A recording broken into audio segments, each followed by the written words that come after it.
What is good, you guys? We are back with another video, another installment of A Date on the Hardwood. And today, man, oh man, one series ended up finishing in the Suns Nuggets series. We'll talk about that a little bit later. And also the Bucks and Milwaukee game, man. First off, prayers up to Kyrie Irving with that injury, you know what I'm saying? Hopefully he is good and he is ready for probably not this next game. I'm not sure if he'll be ready for this next game, but for sure the game after that. And I'm not sure where Harden is on his way back to the court, but hopefully he's close so we can get the best series possible out of these two guys, out of these two teams, because a lot of asterisks have been going on in this past year with the bubble, and there's been a lot of injuries and COVID and and we don't need any more asterisks for us. So whether you're a Bucks fan, whether you're a Nets fan, whether you're neutral, you should be praying that these guys in Harden and Irving can get back to 100% so we can get the best series possible and we can get like the real series. We don't need no KD versus the Bucks. We don't need that. Like, that's not the real thing. But also if KD wins with that gives him a plus in his legacy, but for real, if you're a fan of basketball, you'd want Harden and Irving to get back to 100% so this series can be for real. But let's talk about the game, man. Like I said, prayers up to Harden, prayers up to Irving, but let's talk about the game. After Irving went out, it just seems like there was no point guard, nobody to handle the rock. And supposedly he was turned into the shooting guard in the middle of the season. Harden was a point guard, but obviously Kyrie Irving can still play point guard, and he was doing a decent job distributing the ball and things like that because he's obviously an average to above average playmaker. And after that happened, people like Joe Harris, Mike James was really facilitating, trying to get KD the ball, and it just wasn't working, bro. KD, a big hole in his game offensively, probably the only hole is just that he's not a great playmaker. I mean, he may be a decent secondary playmaker at time, or a third guy playmaking in the half court, but him bringing the ball up, trying to get it in, he doesn't have the tightest handle in the world. That makes it harder for him to score, and that's what he's best at.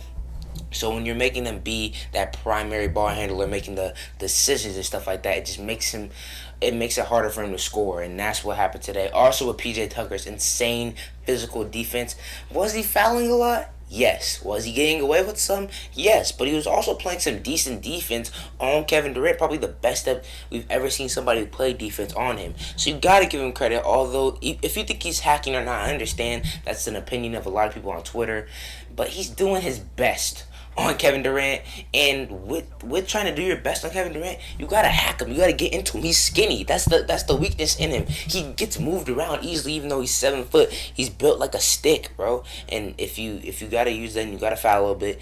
Hey, man, that's what PJ Tucker gotta do, and he's been doing a great job, and also hitting shots on the offensive end today with 13 points, and I think almost a double with rebounds. He did decent on the offensive end, especially in that second quarter, hitting some big threes. I think he had a floater too, but what he brings is on the defensive end, and today was exactly why the Bucks wanted him, and that's why they got him for games like this, for physical moments like this.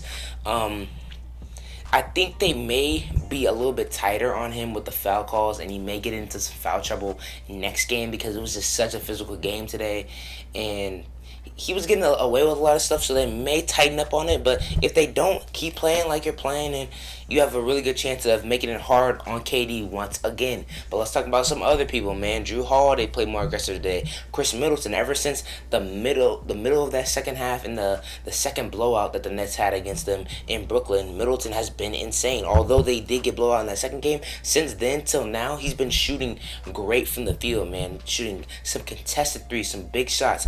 That run after the Nets were up, I think the Nets were up like 9, and it felt like it was getting away from him.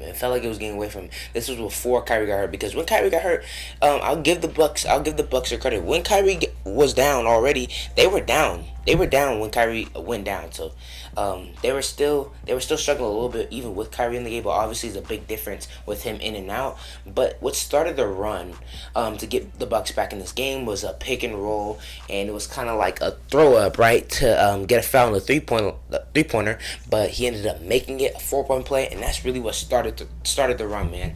And from there, it just felt like the offense was flowing a little bit better. Giannis was getting the ball involved. 32 points today from Giannis. Always need a big game from Giannis if you want to beat these types of teams, and he did that today. I'm not gonna lie.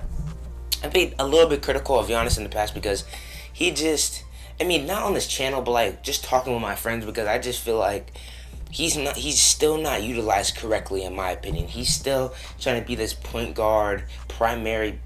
That's just not it. If you just have him in a pick and roll and he rolls to the basket every time, who's gonna stop him?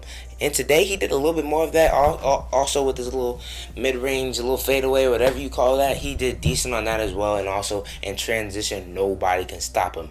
If you're a Giannis hater or a Giannis lover, you can't dispute that he is one of the best players in transition. And when you give him those holes to get to the basket, and you don't score him up for a charge, that's usually a bucket. I ain't gonna lie to you, that is usually a bucket.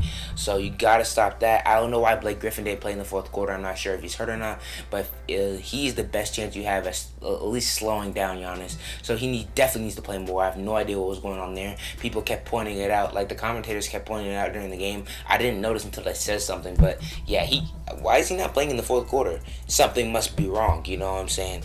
But yeah, man, it's really because if KD goes out there by himself, I was just talking about that with my family. If he goes out there by himself, his biggest weakness in his offensive game is playmaking and get others involved. And if he has to do that for a whole game, it's going to be very, very hard for the Nets to lose. So that maybe Harden has to come back early, but that's never a good idea. It's never a good idea for a player like that to come back early. I'm not saying that he needs to rush, but it would be really, really nice if they can have Harden or Kyrie in this next game, because if it's just KD and he has to worry about playmaking and not just scoring, getting buckets, it's going to be tough. That's all I got to say, man. Let's get to the second game, man. The Suns Nuggets, and it actually ended up being a decently entertaining game.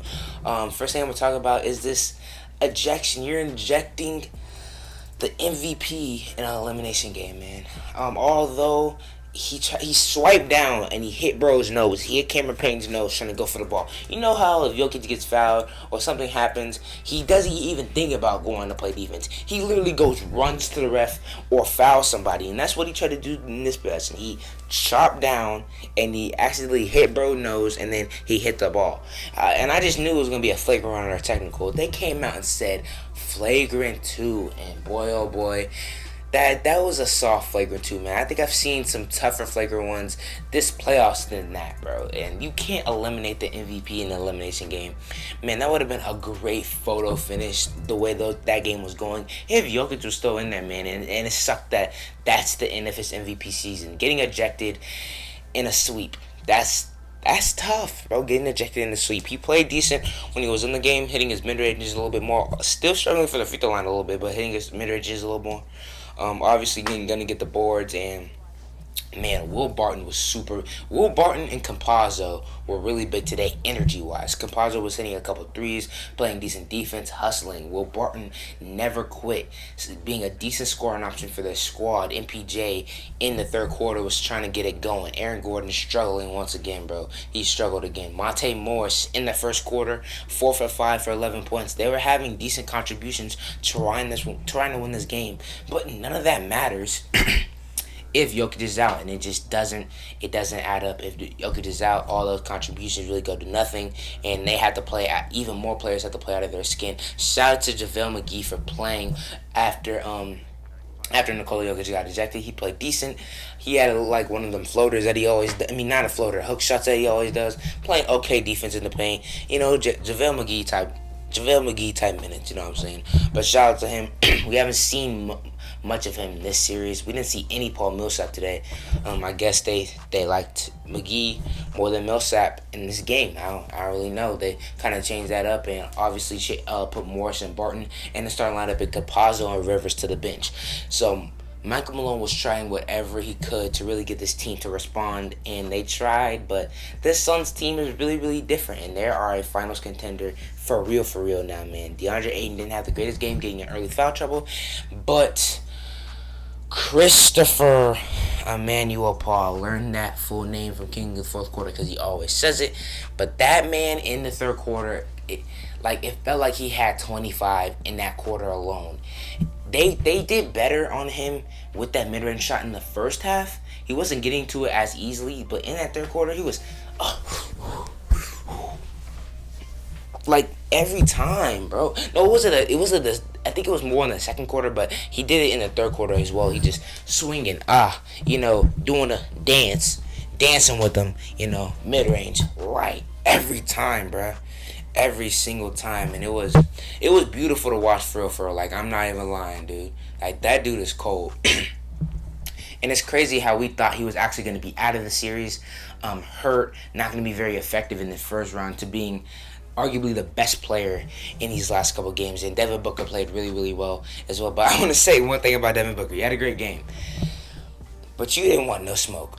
You didn't want no smoke with Jokic, bro. You wanted zero smoke with Jokic. I ain't gonna lie. You're not that guy, pal. Trust me. You're not that guy. You know what I'm saying? He wanted zero smoke with that man. But shout out to him for, I guess, standing up for his teammate and having a good game. Dario Saric had some good minutes as well when he was playing. Got into some foul trouble. That's what I was saying. That's what I've been thinking this whole entire series. In the first series, he was just getting Nurkic fits because he was getting into foul trouble. In this series, he just wasn't doing that. Maybe because Aiden's more a better defender and more disciplined defender. But still, you can't get him into any foul trouble. And especially if Saric is in, get that man out the game. Get Kaminsky in so you could really kill somebody. I think that's what he should have been playing like. That's what he should have been thinking. That should have been his mentality. But it just wasn't like that this series, and that could be one of the reasons why he got swept, along with his second star not being there. But yeah, man, there was 2 decent games today, so I'll be back tomorrow. If you like this type of content, go ahead and sub to the channel, and I'll see you guys next time.